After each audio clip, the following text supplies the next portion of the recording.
को क्या एक्सेप्ट करेगी गवर्नमेंट, या फिर मतलब क्या उसका थर्ड फेज भी सर कंप्लीट हुआ है नहीं हुआ है, क्या स्थिति है अभी सर? वास्तविक स्थिति यही है और 3 तारीख को यही देश के सामने हमारे एक्सपर्ट्स ने रखा भी था, सरकार भारत सरकार ने रखा भी था कि कोवैक्सीन की फेज़ 3 अभी पूरा नहीं हुआ है।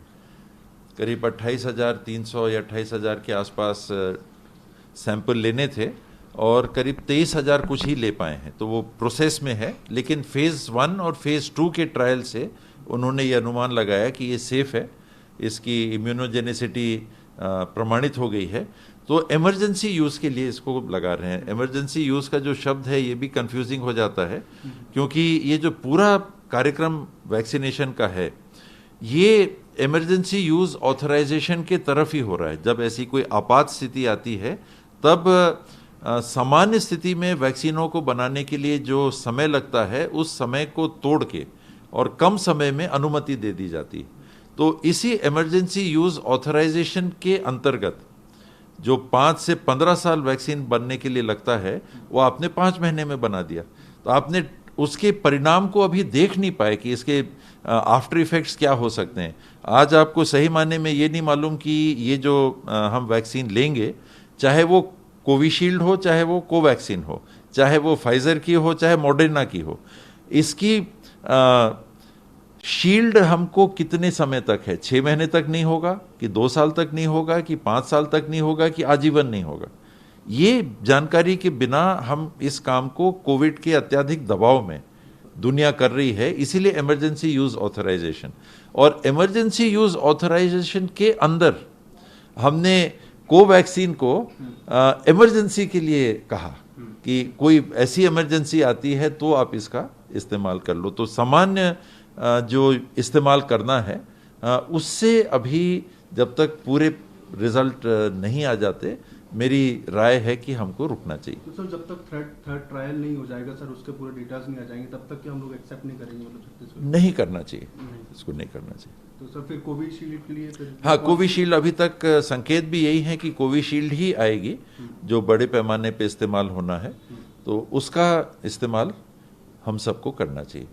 सर जो झारखंड के जो हेल्थ मिनिस्टर हैं बन्ना गुप्ता जी, वो भी यही कह रहे हैं कि सर मतलब इतनी क्या हरी है, इतना क्यों जल्दबाजी मचा रही है सरकार, अभी जब तक पूरा फेज कंप्लीट। अच्छा, फिर दूसरा कि बिहार में आप पूरा फ्री दे रहे हो, तो हम लोग का फ्री रहेगा नहीं रहेगा, ये सब भी क्वेश्चन उठ रहे हैं सर बहुत सारे। ये हैं बातें, और मैंने तो शुरू से यही कहा और मेरी यही सलाह भी है, राय भी है कि ये वैश्विक और राष्ट्रीय स्तर की महामारी है।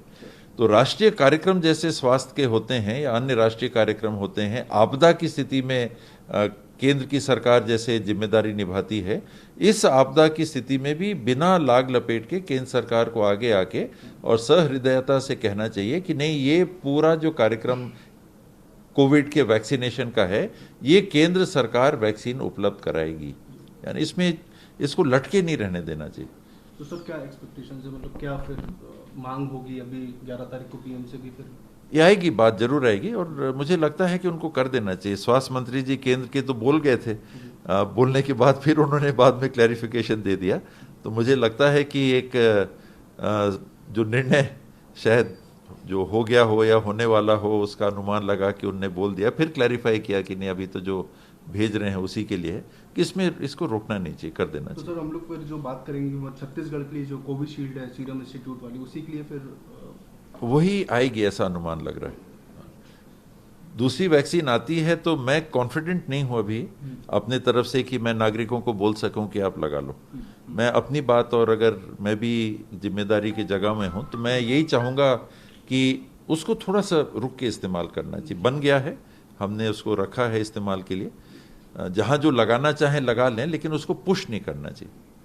Even sir opposition ruled state जो भी हैं सर, उसमें रघु शर्मा जी भी हो गए, गुप्ता जी भी हो गए सर, सभी जगह से यही आ रहा है कि हम लोग एक्सेप्ट नहीं करेंगे जब तक पूरी क्लैरिटी नहीं होगी। स्वाभाविक है, उसमें दुर्भाग्य से राजनीतिक रंग इसमें चढ़ जाता है। ये सत्ता, केंद्र की सत्ता पक्ष की पार्टी के राज्य जहां हैं वो, और दूसरे राज्य, इसमें नहीं देखना चाहिए। बात यही है कि अगर स्वयं ड्रग कंट्रोलर साहब ने भी ये लिखित में डायरेक्शंस निकाले कि अभी ये इमरजेंसी यूज़ के लिए है, तो उसको भी पुश नहीं करना चाहिए। नमस्कार, मैं हूं मानक गुप्ता।